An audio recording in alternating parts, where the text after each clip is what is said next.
বিদায় প্ৰণৱ মুখাৰ্জী নমস্কাৰ স্বাগতম জনাইছো আপুনি চাইছে দুপৰৰ শিৰোনাম ষ্টুডিঅত মই জয়ন্ত মাধৱ গোস্বামী প্ৰাক্তন ৰাষ্ট্ৰপতি প্ৰণৱ মুখাৰ্জী মহাপ্ৰয়াণত মিয়মান সমগ্ৰ দেশবাসী আজি দিল্লী লোধি ৰোড শ্মশান ঘাটত ৰাষ্ট্ৰীয় মৰ্যাদাৰে শেষকৃত্য সম্পন্ন কৰা হ'ব দেশৰ প্ৰাক্তন ৰাষ্ট্ৰপতিগৰাকীৰ আৰু প্ৰয়াত মুখাৰ্জীলৈ শ্ৰদ্ধাঞ্জলি জনাই 7 দিনীয়া ৰাষ্ট্ৰীয় শোক ঘোষণা কৰিছে কেন্দ্ৰীয় চৰকাৰে ইপিনে দেশৰ প্ৰাক্তন ৰাষ্ট্ৰপতিগৰাকীলৈ শ্ৰদ্ধাঞ্জলি জনাই বাংলাদেশতো এদিনীয়া ৰাষ্ট্ৰীয় শোক পালন কৰা হৈছে লোধি ৰোড শ্মশানত শেষকৃত্য সম্পন্ন কৰা হ'ব প্ৰাক্তন ৰাষ্ট্ৰপতিগৰাকীৰ তেওঁৰ দিল্লীৰ ৰাজাজী মাৰ্গত থকা বাসগৃহত শেষ শ্ৰদ্ধাঞ্জলি জ্ঞাপন কৰা হয় প্ৰধানমন্ত্ৰী নৰেন্দ্ৰ মোদী আৰু ৰাষ্ট্ৰপতি ৰামনাথ কোবিন্দে শেষ শ্ৰদ্ধাঞ্জলি জ্ঞাপন কৰে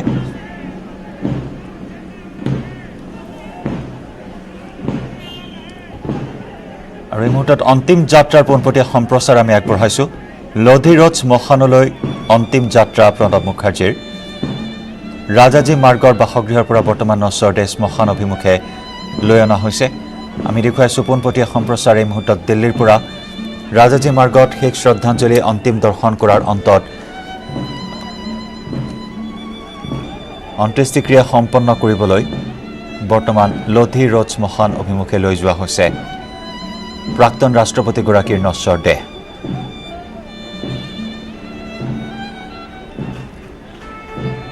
সোমবাৰে বিয়লি ইহলীলা সম্বৰণ কৰে দেশৰ প্ৰাক্তন ৰাষ্ট্ৰপতি প্ৰণৱ মুখাৰ্জী দেশৰ 13 সংখ্যক ৰাষ্ট্ৰপতি প্ৰণৱ মুখাৰ্জী দীৰ্ঘদিনীয়া অসুস্থতাৰ অন্তত শেষ নিশ্বাস ত্যাগ কৰে প্ৰাক্তন ৰাষ্ট্ৰপতিগৰাকীয়ে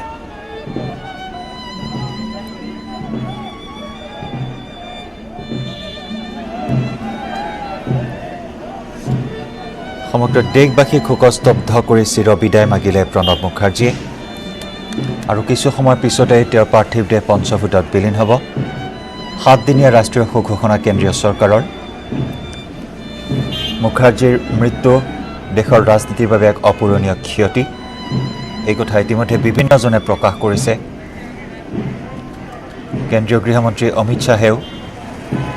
প্ৰণৱ মুখাৰ্জীৰ মৃত্যুত শোক প্ৰকাশ কৰি কয় প্ৰণৱ মুখাৰ্জীৰ মৃত্যু দেশৰ ৰাজনীতিৰ বাবে এক অপূৰণীয় ক্ষতি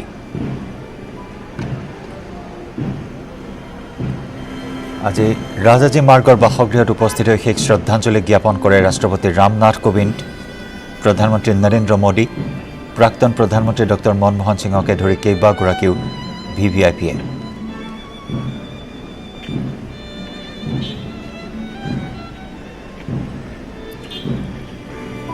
আৰু কটকটীয়া নিৰাপত্তা বেষ্টনীৰ মাজেৰে এই মুহূৰ্তত আমি দেখুৱাইছো অন্তিম যাত্ৰা প্ৰাক্তন ৰাষ্ট্ৰপতি প্ৰণৱ মুখাৰ্জীৰ 84 বছৰ বয়সত শেষ নিশ্বাস ত্যাগ কৰে 10 আগষ্টত মগজুৰ অস্ত্ৰোপচাৰ সম্পন্ন কৰা হৈছিল আৰু 10 আগষ্টৰ পিছত অস্ত্ৰোপচাৰ কৰাৰ পিছতে তেওঁ হাওফাওৰ সংক্ৰমণ হয় আৰু তাৰ পিছতে কোমাত আছিল প্ৰণৱ মুখাৰ্জী সোমবাৰে বিয়লি 84 বছৰ বয়সত শেষ নিশ্বাস ত্যাগ কৰে মুখাৰ্জীয়ে আৰু মুখাৰ্জীৰ বিয়োগৰ খবৰে শোকস্তব্ধ কৰি তোলে সমগ্ৰ দেশবাসীক 1969 চনৰ পৰা 2017 চনলৈ এক 6 দশক জোৰা বৰ্ণিল পৰিক্ৰমা তেওঁৰ ৰাজনীতিৰ ক্ষেত্ৰখনত আৰু ৰাজনীতিৰ অজাত শত্ৰু হিচাপে বিবেচিত প্ৰণৱ মুখাৰ্জী 1969 চনত ৰাজ্যসভাৰ সাংসদ হিচাপে তেওঁ নিৰ্বাচিত হৈছিল তেতিয়া প্ৰধানমন্ত্ৰী ইন্দিৰা গান্ধীৰ সহযোগত ৰাজ্যসভাৰ কংগ্ৰেছৰ টিকট লাভ কৰি তেওঁক ৰাজ্যসভালৈ নিৰ্বাচিত হৈছিল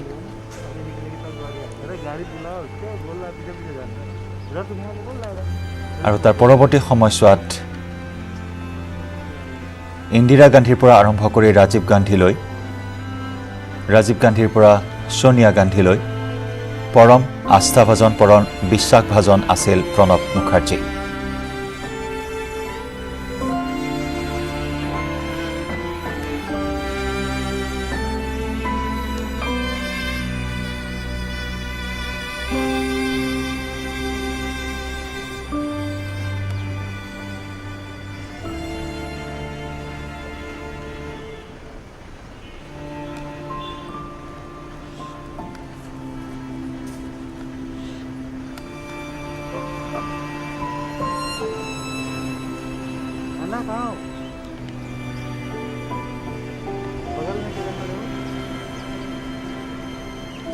সোমবাৰে বিয়লি দেশবাসীক শোকস্তব্ধ কৰি দিল্লীৰ R&R হস্পিটেলত 84 বছৰ বয়সত শেষ নিশ্বাস ত্যাগ কৰে প্ৰাক্তন ৰাষ্ট্ৰপতি প্ৰণৱ মুখাৰ্জীয়ে। আমি জনাইছো 10 আগষ্টৰ পৰা চিকিৎসাধীন হৈ আছিল প্ৰণৱ মুখাৰ্জী। 10 আগষ্টত হোৱা মগজুৰ অস্ত্ৰোপচাৰৰ পিছতে হাওঁফাওৰ সংক্ৰমণ হৈছিল। 10 আগষ্টৰ পৰা কোমাত আছিল প্ৰাক্তন ৰাষ্ট্ৰপতিগৰাকী। ভেণ্টিলেশ্যনত চিকিৎসাধীন হৈ থকা অৱস্থাতে স্বাস্থ্যৰ অধিক অৱনতি ঘটাত সোমবাৰে বিয়লি শেষ নিশ্বাস ত্যাগ কৰে মুখাৰ্জীয়ে। প্ৰাক্তন ৰাষ্ট্ৰপতিগৰাকীৰ দেহাৱসানত গভীৰ শোক প্ৰকাশ কৰে প্ৰধানমন্ত্ৰী নৰেন্দ্ৰ মোদী, কেন্দ্ৰীয় গৃহমন্ত্ৰী অমিত শ্বাহ, ৰাষ্ট্ৰপতি ৰামনাথ কোবিন্দ, প্ৰাক্তন প্ৰধানমন্ত্ৰী ডক্টৰ মনমোহন সিঙকে ধৰি দেশৰ বিশিষ্ট ৰাজনৈতিক নেতাসকলে। আৰু মুখাৰ্জীৰ দেহাৱসানত এটা যুগৰ পৰিসমাপ্তি ঘটাবলৈ টুইট ৰাষ্ট্ৰপতি ৰামনাথ কোবিন্দৰ। 2009 চনৰ পৰা 2012 চনলৈ আছিল দেশৰ বিত্তমন্ত্ৰী প্ৰণৱ মুখাৰ্জী। 2004 চনৰ পৰা 2006 চনলৈ আছিল দেশৰ প্ৰতিৰক্ষা মন্ত্ৰী। 2006 চনৰ পৰা 2009 চনলৈ বৈদেশিক পৰিক্ৰমা দপ্তৰৰ দায়িত্বটো আছিল মুখাৰ্জী। আৰু 2012 চনৰ পৰা 2017 চনলৈ দেশৰ 13 সংখ্যক ৰাষ্ট্ৰপতিৰ কাৰ্যভাৰ গ্ৰহণ কৰিছিল প্ৰণৱ মুখাৰ্জীয়ে। ভাৰতীয় ৰাজনীতিলৈ আগবঢ়োৱা অৱদানৰ বাবে প্ৰাক্তন ৰাষ্ট্ৰপতি প্ৰণৱ মুখাৰ্জীলৈ 2008 চনত পদ্ম বিভূষণ আৰু 2019 চনত আগবঢ়োৱা হৈছিল ভাৰতৰ সৰ্বোচ্চ অসামৰিক সন্মান ভাৰত ৰত্ন।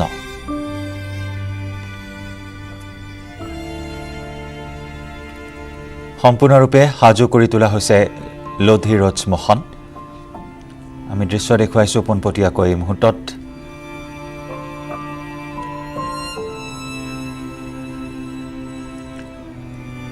আৰু ভাৰতৰ প্ৰাক্তন ৰাষ্ট্ৰপতি প্ৰণৱ মুখাৰ্জীৰ অন্তিম যাত্ৰাৰ সাক্ষী হৈছে আজি সমগ্ৰ দেশবাসী। লোধিৰথ শ্মশানত অন্ত্যেষ্টিক্ৰিয়া সম্পন্ন হ'ব। ৰাষ্ট্ৰীয় মৰ্যাদাৰে সেই কৃত্য সম্পন্ন কৰা হ'ব।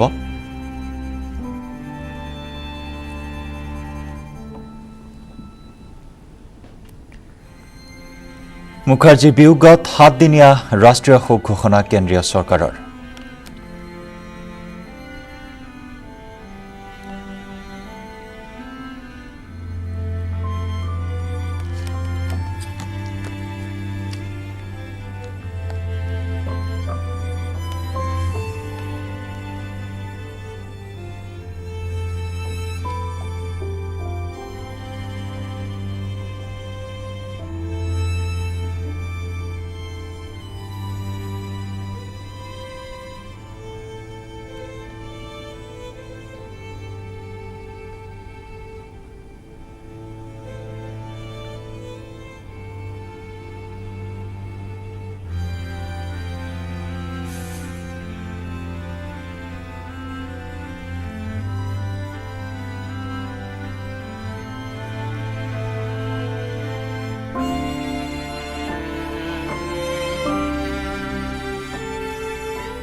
1935 চনৰ 11 ডিচেম্বৰত জন্মগ্ৰহণ কৰিছিল মুখাৰ্জী। পশ্চিমবংগৰ বীৰভূম জিলাৰ মিৰাটি গাঁৱত জন্মগ্ৰহণ কৰিছিল প্ৰাক্তন ৰাষ্ট্ৰপতি প্ৰণৱ মুখাৰ্জীয়ে। মুখাৰ্জীৰ বিয়োগত পশ্চিমবংগৰ বীৰভূম জিলাৰ মিৰাটি গাঁৱৰ বাসগৃহতো শোকাকুল পৰিৱেশে বিৰাজ কৰে।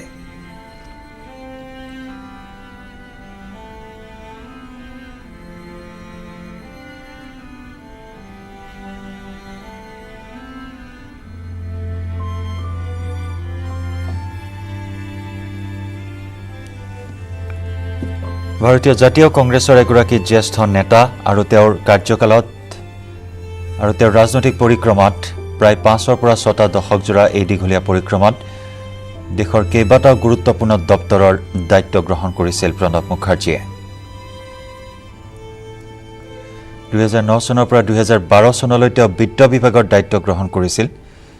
কেন্দ্ৰীয় বিত্তমন্ত্ৰী হিচাপে তেওঁ কাৰ্যভাৰ গ্ৰহণ কৰিছিল 2009 চনৰ পৰা 2012 চনলৈ আৰু 2012 চনৰ পৰা 2017 চনলৈ দেশৰ ৰাষ্ট্ৰপতিৰ পদত অধিষ্ঠিত হৈছিল প্ৰণৱ মুখাৰ্জী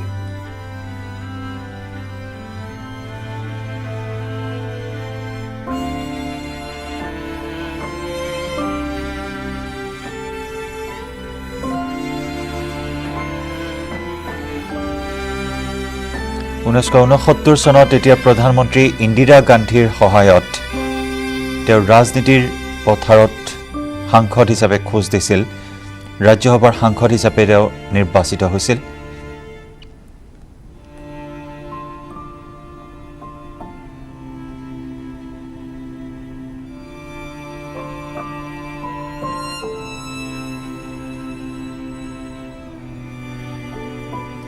ঊনৈছশ 82 চনৰ পৰা 1984 চনত তেওঁ প্ৰথমবাৰৰ বাবে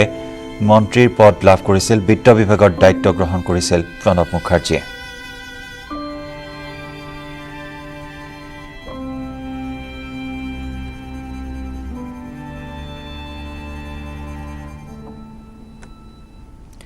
ঊনৈছশ 80 চনৰ পৰা 1985 চনলৈ তেওঁ ৰাজ্যসভাৰ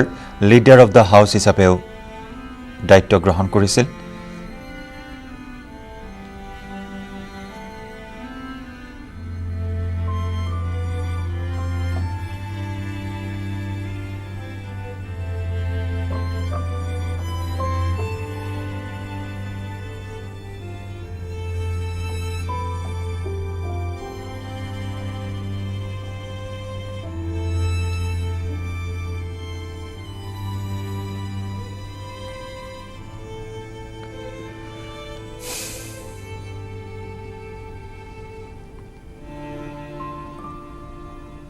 ঊনৈছশ 91 চনত এতিয়া প্ৰধানমন্ত্ৰী PV নৰসিংহ ৰাওৰ সময়ত পৰিকল্পনা আয়োগৰ অধ্যক্ষৰ দায়িত্ব গ্ৰহণ কৰিছিল প্ৰণৱ মুখাৰ্জীয়ে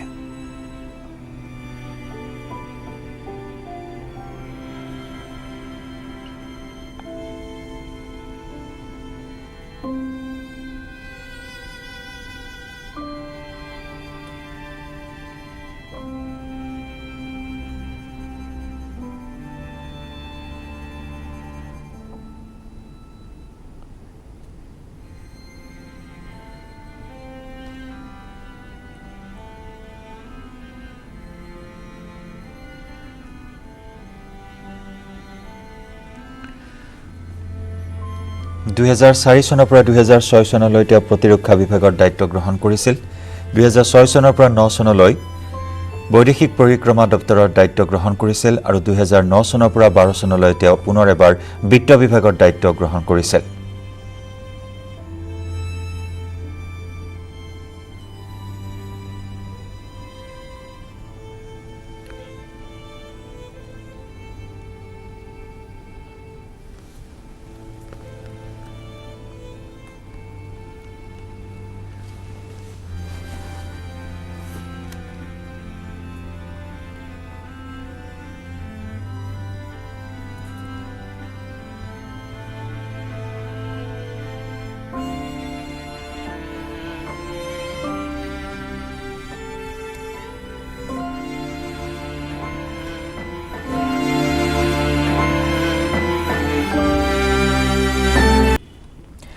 হাওড়াঘাটৰ ফুলনি পৰিষদীয় সমষ্টিত কেইবাটাও বিজেপি পৰিয়ালৰ কংগ্ৰেছত যোগদান অঞ্চলটোৰ 12টা বিজেপি পৰিয়ালে যোগদান কৰে কংগ্ৰেছত পাহাৰত গেৰুৱা বাহিনীক ভেটা দিবলৈ বিৰোধী দল কংগ্ৰেছ দলে আৰম্ভ কৰিছে ব্যাপক নিৰ্বাচনী কুচকাৱাজ এক প্ৰকাৰ কৰোনা প্ৰটোকল ভংগ কৰি হাওড়াঘাটৰ ফুলনিত কংগ্ৰেছৰ দলীয় সভাৰ আয়োজন বহুতৰে মুখত নাই মাস্ক কোনেও মনা নাই সামাজিক দূৰত্বৰ বিধি কংগ্ৰেছৰ এই দলীয় সভাখনতে কেইবাটাও বিজেপি পৰিয়ালে যোগদান কৰে কংগ্ৰেছত যে যোৱা পৰহিৰ পৰা আমাৰ লগত যোগাযোগত আছে আমাৰ প্ৰায় বিজেপিসকল আজি প্ৰায় 12 ঘৰ পৰিয়াল আজি বিজেপিৰ পৰা আজি কংগ্ৰেছত যোগদান দিছে আৰু সিহঁতক মই জিলা কংগ্ৰেছৰ সাধাৰণ সম্পাদক হিচাপত মই আজিসকলক আদৰিছোঁ আৰু ধন্যবাদ জ্ঞাপন কৰিছোঁ যে আগৰ দিন দেখি গৈ আছোঁ যে আমাৰ কাৰ্বি আংলং যোনটো ঢৌ এতিয়া আমাৰ বিজেপি ঢৌ বুলি এটা আছিলে সেই ঢৌটো এতিয়া শেষ হ'বলগীয়া ধৰিছে তো অহা যোনটো 2021 চনত আমাৰ কাৰ্বি আংলং জিলা তথা আমাৰ যেতিয়া এছেম্বলি 3টা এছেম্বলি আমাৰ কংগ্ৰেছে জয়যুক্ত কৰিব বুলি আমি আশা কৰিছোঁ আৰু নিশ্চয় আগৰ দিন যোনটো বাট চাই আছোঁ আমাৰ প্ৰায় বিজেপি দল আমাৰ ইয়াত কংগ্ৰেছক প্ৰায় যোগদান দিব প্ৰাক্তন মুখ্যমন্ত্ৰী তৰুণ গগৈৰ স্বাস্থ্যৰ অৱস্থা বৰ্তমান সুস্থিৰ নিশা স্বাস্থ্যৰ অৱনতি ঘটিছিল প্ৰাক্তন মুখ্যমন্ত্ৰী তৰুণ গগৈৰ নিশা ৮৮% হ্ৰাস পাইছিল গগৈৰ অক্সিজেনৰ লেভেল নিশা তৰুণ গগৈক প্ৰদান কৰা হৈছিল প্লাজমা নিশা জিএমচিএইচত উপস্থিত স্বাস্থ্যমন্ত্ৰী ডক্টৰ হিমন্ত বিশ্ব শৰ্মা তৰুণ গগৈৰ স্বাস্থ্যৰ বুজ লয় স্বাস্থ্যমন্ত্ৰীগৰাকীয়ে কৰোনাত আক্ৰান্ত হৈ জিএমচিএইচত চিকিৎসাধীন হৈ আছে তৰুণ গগৈ 9জনীয়া চিকিৎসকৰ দলে চলাইছে গগৈৰ চিকিৎসা এতিয়া ষ্টেবল আছে অক্সিজেন স্যাচুৰেশ্যন মেইনটেইন হৈছে 98% ইন 2 লিটাৰ্ছ অফ অক্সিজেন আৰু এনেই ভাইটেলছখিনি একদম নৰ্মেল আছে কথা পাতিছে ভালে আছে নাই নাই এতিয়া শ্বিফ্ট কৰাৰ কথা অহা নাই ক্লিনিকেল টিমে আকৌ চাব এতিয়া ৰাতিপুৱা আৰু এনেই তেখেতৰ ফিজিকেলি একো দিগদাৰ symptoms বা একো কমপ্লেইন দিয়া নাই একো নাই শুই আছে এতিয়া ব্ৰেকফাষ্ট খাব প্লাজমাৰ changes will come within 24 hours এনেই অবভিয়াছলি প্লাজমা আমি it's a good thing that we have given immediately যেতিয়া ফল হ'ল তেতিয়া we have given immediately so' that's a good sign কাৰ্ডিঅলজিষ্টে কালিও চাইছে ৰাতিও চাইছে আৰু they are monitoring his cardiological part of the problem. এতিয়া বৰ্তমান তেওঁ মাত কথা কিবা দিছে আপোনাক ভালকে কথা পাতিছে মই কথা পাতি আহিম মানে বৰ্তমান চিন্তাৰ কাৰণ নাই একো চিন্তাৰ কাৰণ নাই এতিয়ালৈকে কিবা কৈছে তেওঁ এতিয়া বৰ্তমান নাই এতিয়া একো নাই মই সুধিলোঁ শুলে কি নাই কৈছে কি অকণমান টোপনি আহিলে আৰু then I said you should take breakfast খাই ল'ব লাগে কৈছে মই খাম এতিয়া ব্ৰেকফাষ্ট 9টা বজাত অখিল গগৈৰ মুক্তিৰ বাবে প্ৰচাৰ পত্ৰিকা বিতৰণৰ অভিযান আন আন জিলাৰ লগতে মহানগৰীতো প্ৰচাৰ পত্ৰিকা বিতৰণৰ কাৰ্যসূচী চানমাৰীত কৃষক মুক্তি সংগ্ৰাম সমিতিয়ে বিলালে প্ৰচাৰ পত্ৰিকা পথচাৰীৰ লগতে বাছ যাত্ৰীসকলৰ মাজতো প্ৰচাৰ পত্ৰিকাৰ বিতৰণ আজি প্ৰায় 1 লাখ প্ৰচাৰ পত্ৰিকা বিলাব কৃষক মুক্তি সংগ্ৰাম সমিতিয়ে কাৰাৰুদ্ধ হৈ থকা অখিল গগৈক মুক্তিৰ দাবী অব্যাহত আছে মুক্তিৰ দাবীত বিভিন্ন প্ৰতিবাদী কাৰ্যসূচী ৰূপায়ণ কৰা হৈছে আৰু তেনে সময়তে এই প্ৰচাৰ পত্ৰিকা বিতৰণৰ এক কাৰ্যসূচী গ্ৰহণ কৰিছে কৃষক মুক্তি সংগ্ৰাম সমিতিয়ে বিভিন্ন প্ৰান্তত প্ৰায় 1 লাখ প্ৰচাৰ পত্ৰিকা বিতৰণৰ কাৰ্যসূচী কৃষক মুক্তি সংগ্ৰাম সমিতিৰ আন্দোলনে হওক ভূমি নীতিয়ে হওক বা বিভিন্ন ধৰণৰ যিসমূহ বিজেপিৰ দমনমূলক নীতি সেই নীতিসমূহ কৃষক মুক্তি সংগ্ৰাম সমিতি আৰু অখিল গগৈ ডাঙৰীয়াই সজোৰে উত্থাপন কৰি আছে আৰু তেওঁলোকৰ সমগ্ৰ দুৰ্নীতি তেওঁ তথ্য সহকাৰে উন্মোচন কৰিছে আৰু বিজেপিয়ে সেই একমাত্ৰ ভয় খাইছে যে অখিল গগৈ ডাঙৰীয়া যদি ওলাই আহে তেতিয়াহ'লে বিজেপিৰ যি কু অভিসন্ধি তেওঁলোকৰ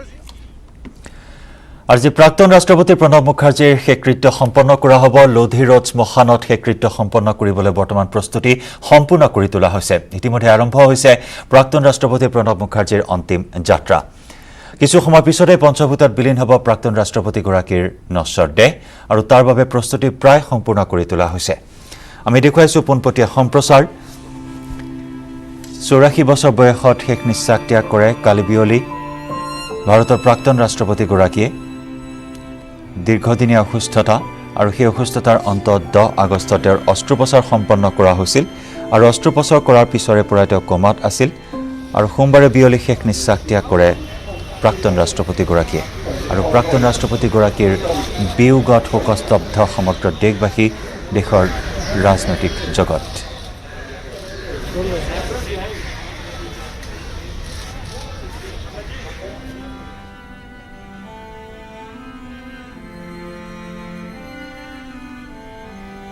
কৰোনা ভাইৰাছৰ সংহাৰৰ বাবে সতৰ্কতামূলক ব্যৱস্থা গ্ৰহণ কৰি ৰাষ্ট্ৰীয় মৰ্যাদাৰে শেষকৃত্য সম্পন্ন কৰিবলৈ বৰ্তমান সাজু হৈছে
এয়া লোধিৰত শ্মশান ঘাটৰ পৰা পোনপটীয়া সম্প্ৰচাৰ আৰু মাত্ৰ কেইটামান মুহূৰ্তৰ পিছতেই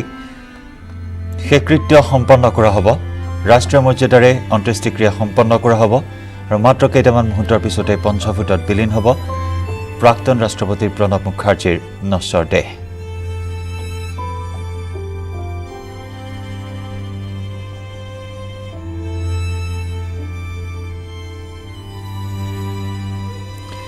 ঊনৈছশ চনৰ পৰা 2017 চনলৈ এক দীঘলীয়া ৰাজনৈতিক পৰিক্ৰমা আৰু এক দীঘলীয়া ৰাজনৈতিক অধ্যায়ৰ পৰিসমাপ্তি মুখাৰ্জীৰ বিয়োগত প্ৰায় 5-6টা দশক ধৰি দেশৰ ৰাজনীতিত দপদপাই থকা এটা নাম প্ৰণৱ মুখাৰ্জী আৰু তাতোকৈ ডাঙৰ কথা ৰাজনীতিৰ অজাত শত্ৰু হিচাপে বিবেচিত প্ৰণৱ মুখাৰ্জী